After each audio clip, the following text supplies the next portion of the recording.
खालीलपैकी कोणकोणत्या संख्या 154च्या विभाजक आहेत? 3, 5, 6, 9 आणि 14 या संख्यांचा विचार करायचा आहे. मग बघा आपण सर्वप्रथम विभाजक म्हणजे काय असं ते पाहूयात. जर आम्ही 154चा विभाजक शोधत आहोत आणि प्रथम आपण 3चा विचार करतोय, तर 3ने 154ला भागलं असता बाकी 0 उरली पाहिजे हे आम्हाला माहीत आहे. त्याउपरही आम्ही विभाज्यतेच्या कसोट्याचा अभ्यास केला आहे आणि त्याची मदत घेऊन आपण लागलीच या प्रश्नाचं उत्तर सोडवू शकतो. जसं की 3ने एखादी संख्या विभाज्य असते म्हणजे काय, तर जी दिलेली संख्या आहे, जसं इथे 154, दिलेल्या संख्येतील सर्व अंकांची बेरीज आम्ही करतो. मग 154 मधल्या अंकांची बेरीज केली, अर्थात 1, 5 आणि 4ची बेरीज केली. 1 आणि 5 6, 6 आणि 4 10 झाली. पण या 10 या संख्येला 3ने निशेष भाग जातो का, तर नाही जात. म्हणजेच दिलेल्या या संख्येतील सर्व अंकांच्या बेरजेला 3ने निशेष भाग गेला नाही, अर्थात 154ला देखील 3ने निशेष भाग जात नाही. याचा अभ्यास आपण विभाज्यतेच्या कसोट्या या भागात केला आहेच. पण तरी देखील तुम्ही त्या व्हिडिओला परत एकदा पाहून आपला अभ्यास परत एकदा पूर्ण आणि पक्का करू शकता. आता आपल्याला हे लक्षात आलं की 154ची 3 ही विभाजक नाही, किंबहुना 3ची विभाज्य 154 नाही. पण चला भागाकाराच्या स्वरूपातनं हे एक उदाहरण आपण नक्कीच सोडवून पाहू. मी या ठिकाणी भागाकार करून प्रत्यक्षात आपल्याला हे दाखवून देईन. जसं की 154 भागिले 3 केले तर काय असेल, 3 5 15, मग 15 वजा 15 केले 0 राहिले आणि मग 4ला भाग देण्यासाठी खाली घेतलं, मग 3 1 3, 4मधून 3 गेले, बाकी राहिली 1. आता बाकी 1 राहिली म्हणजेच आमचा भाग निशेष गेला नाही किंवा बाकी 0 नाही उरली. म्हणजेच ही 154 ही संख्या 3ने विभाज्य नाही किंवा 154चा विभाजक 3 नाही. चला आता आपण काय करूयात, 5 या संख्येचा विचार करू. आता 5चा विचार करत असताना तुम्हाला हे लक्षात असेलच की 5चा जर पाढा जरी आम्ही म्हटला तर तो काय म्हणतो की 5, 5 2 10, 5 3 15, 5 चौक 20, 5 5 25 आणि असं आपण कितीही पुढे गेलो म्हणजे अक्षरशः अगदी आपण 125च्या स्टेज जी काही येणार आहे त्याची म्हणजे 5च्या पाड्यातली 25वी स्टेज 125 जी येईल तिथपर्यंत जरी गेलात आणि आणखी पुढे जात राहिलात तरी एक गोष्ट पक्की लक्षात येते की 5च्या पाढ्यामध्ये एकक स्थानी नेहमी एक तर 5 असतं किंवा 0, 5 0 5 0 हेच येणार आहेत. म्हणजे 5च्या पाढ्यातील एकक स्थानचा अंक हा 5 किंवा 0 पक्का आहे.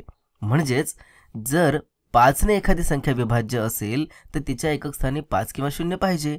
पण 154 या ठिकाणी मात्र एकक स्थानी 4 आहे आणि 4 म्हणजे हे एकक स्थानी 5ही नाही किंवा 0ही नाही. म्हणजेच ही दिलेली 154 ही संख्या 5ने विभाज्य नाही किंवा 154चा 5 ही संख्या विभाजक नाही. चला आता आपण 6चा विचार करूयात.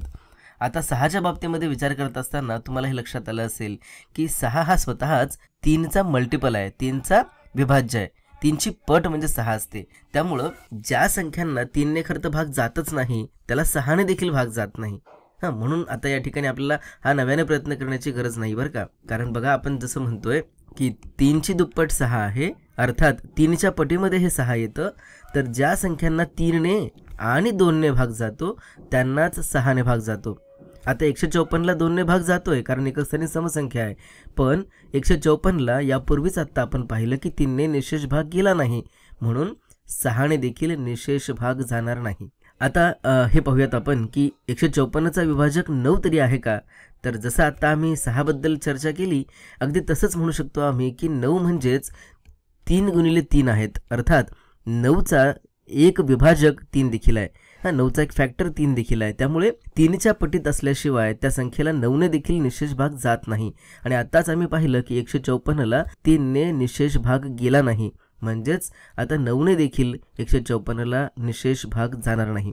म्हणून 154ची विभाजक 9 देखील नाही. आता आपण पाहूयात की 154 या संख्येची 14 ही विभाजक आहे का. तर जसं की आता आपण केलं होतं तसंच पाहूयात की 154ला 14ने निशेष भाग जातो का. चला आपण भाग देऊन पाहूयात.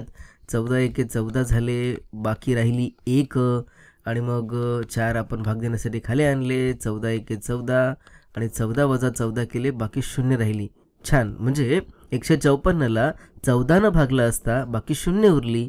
म्हणजेच 154ची विभाजक 14 आहे किंवा 14ची एक विभाज्य संख्या 154 आहे. ठीक आहे, तर अशा पद्धतीने आपल्याला विभाजक कशा शोधायच्या हे आपल्याला कळालं. आता आपण एका नवीन उदाहरणाकडे जाऊयात. या प्रश्नामध्ये आता आपल्याला खालीलपैकी कोणकोणत्या संख्या 14ने विभाज्य आहेत ते सांगायचं आहे. म्हणजे 14चे मल्टिपल्स आपल्याला फाइंड आउट करायचे आहेत. बघा या ठिकाणी 69, 70, 75, 80 आणि 85 या संख्या दिल्या आहेत. जसं की आत्ताच आपण केलं होतं भाग देऊन पाहणे, तसंच आपण या ठिकाणी 69ला 14ने भाग देऊन पाहू शकतो आणि म्हणू शकतो की 14 याची विभाजक आहे का, किंबहुना 14ने 69ला निशेष भाग जातो का. म्हणजे आपण 69ला 14ने भाग देऊन ठरवू शकतो की खरंच 14 याची विभाज्य आहे का, किंवा 14ने 69ला निशेष भाग जातो का. तर ही पद्धत देखील आपण करू शकता, जसं आपण भागाकार करून प्रत्येक उदाहरणामध्ये पाहत देखील होतो. किंबहुना त्याच्या पलीकडे जाऊन आपल्याला असं म्हणता येतं, एक वेगळी पद्धत म्हणून मी नक्कीच तुम्हाला या ठिकाणी सांगेन की जेव्हा आम्ही विभाज्य ठरवतो, मल्टिपल्स ठरवतो, तेव्हा आम्हाला या 14च्याच पटी पाहता येतात. जसं की मी या ठिकाणी म्हणेन की 14ची पहिली पट 14 आहे आणि त्याच्यामध्ये आपण 14 जोडत गेलो तर नक्कीच त्या 14च्या पुढच्या पटी तयार होतात, त्या संख्या तयार होतात ज्या 14ने विभाज्य असतात. तर मग 14 एके 14, 14 दुने 28 असं तुम्ही 14चा पाढा लिहिताय, किंबहुना 14 मिळवत जाताय तरी चालतं. मग 14 त्रिकम 42 असेल, 14 चौक 56 असेल. अशा पद्धतीने 14 अधिक 14 28, 28 अधिक 14 42, 42 अधिक 14 56 अशी एक एक संख्या मिळवत जाऊ शकता. आतापर्यंत आपण अगदी 14च्या 4 पटींपर्यंत पोचलो आहे, पण अजूनही या यादीमधील एक देखील संख्या आता या ठिकाणी आली नव्हती. हरकत नाही, आपण पुढे जाऊयात, कारण या संख्या मोठ्या दिसत आहेत नाही का. मग त्याच्यानंतर आपल्याला असं म्हणता येईल की 14 पंच 70, किंबहुना 56 अधिक 14 केले 70 झाले, 70 अधिक 14 केले तर मग 84 झाले. आता मला असं दिसतंय की या ठिकाणी 84 संख्या आहे आणि आपल्या यादीमध्ये 85 संख्या दिसते. पण 84 मध्ये जर मी 14 मिळवले तर नक्कीच ती 85 नाही होणार आणि ती खूप मोठी होईल. त्या 14चा विभाज्य म्हणून नाही पाहता येत, कारण 84 मध्ये आम्ही 14 मिळवले तर नक्कीच 85 नाही होणार. आणि इतर संख्यांचा विचार जर करायला गेलो आपण तर बघा 69 तरी या आपल्या यादीमध्ये आहे का, 14च्या मल्टिपल्समध्ये 14च्या विभाज्य संख्यांमध्ये आहे का, तर नाही. त्यामुळे 69 देखील आमची 14ने विभाज्य नाही आहे. त्यानंतर 70, अरे वा छान, म्हणजे 14ची 5वी पट किंवा 14च्या टेबलमध्ये देखील म्हणतोय तर आपल्याला 70 मिळाला आहे. त्यामुळे 14ने विभाज्य असणारी एक 70 संख्या आम्हाला मिळाली. आणि 70मध्ये जेव्हा आम्ही 14 मिळवले तेव्हा 84 झाले, पण 75 नक्कीच नाहीत. त्यामुळे 75 देखील 14ने विभाज्य नाही आहे, 80 देखील 14ने विभाज्य नाही आहे. त्यामुळे बघा आत्तापर्यंत आम्हाला असं लक्षात आलं की 69 देखील 14ने विभाज्य नाही, 75 देखील नाही, 80 देखील नाही आणि 85 देखील नाही. तर दिलेल्या संख्यांपैकी आपल्याकडे केवळ 70 ही एकच संख्या अशी आहे जी 14ने विभाज्य आहे. किंबहुना आपण असं म्हणू शकतो की 70चा विभाजक 14 आहे, बाकी संख्यांचा नाही.